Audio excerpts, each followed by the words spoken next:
I need a font that I can steal with my handwriting. I'm a fan of Nightwatcher BB from Blambot. Man! That guy's a goddamn hero. He kind of is.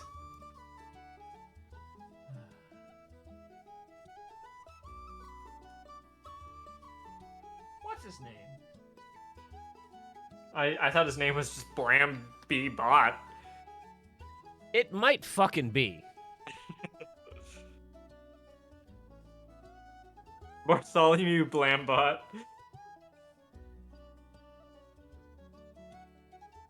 I'm legit trying to look up his name right now.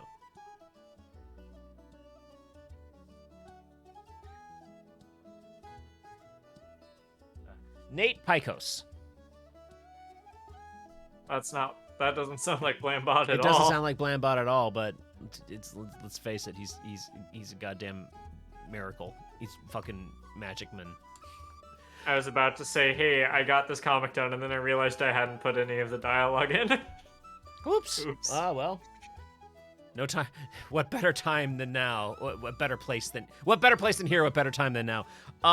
So Nate Piekos. If people don't know what Blambot fonts is, this is like a proper business gentleman and typographer. So what he does is if you go to blambot.com, you will find all the fonts you need to make a comic, all of them, and the licensing is as such. A number of them are paid only. You have to buy a license to use them. They're not. I think they're like $22, and then you can download it and use it. A number of them are of a very particular license.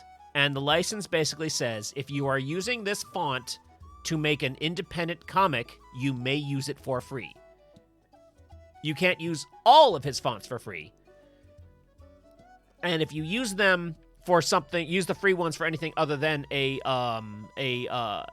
independent comic, you have to pay him. You have to buy a license for that. But with that model, the man can actually be a professional typographer. He does a lot of custom work. So he'll make fonts and display fonts or dialogue fonts or whatever. Boy, does he know his typography really well. I'm a typography super nerd. And I look at the way that he makes fonts, and it's like, you know your shit's real good. So like he'll create entire fonts specifically for a client. And he makes part of his living that way.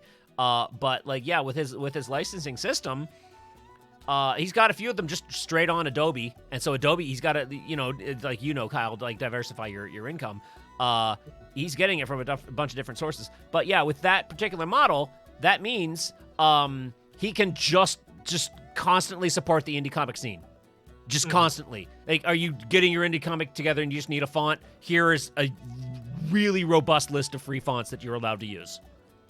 And it's amazing. It's most of what anyone would need. And if you need something more specific, you drop like $22 and get the right, get the really fancy one. And it's like, it's so worth it.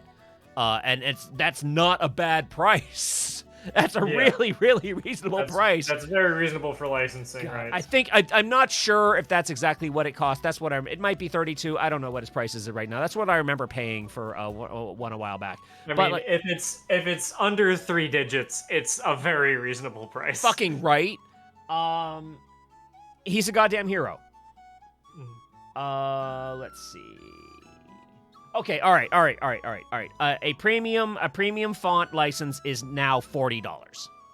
That's still completely fine. Like I said, under 3 digits, you're a hero. You're practically giving it away. But the man makes enough work to have been doing this for as long as I've been drawing comics and printing them. So, I love him. I love him. He's coolest. Yeah, Blambot fonts is great. Do that. If you're making a comic and need a font, go there. It's good. I'll shill the shit out of that guy.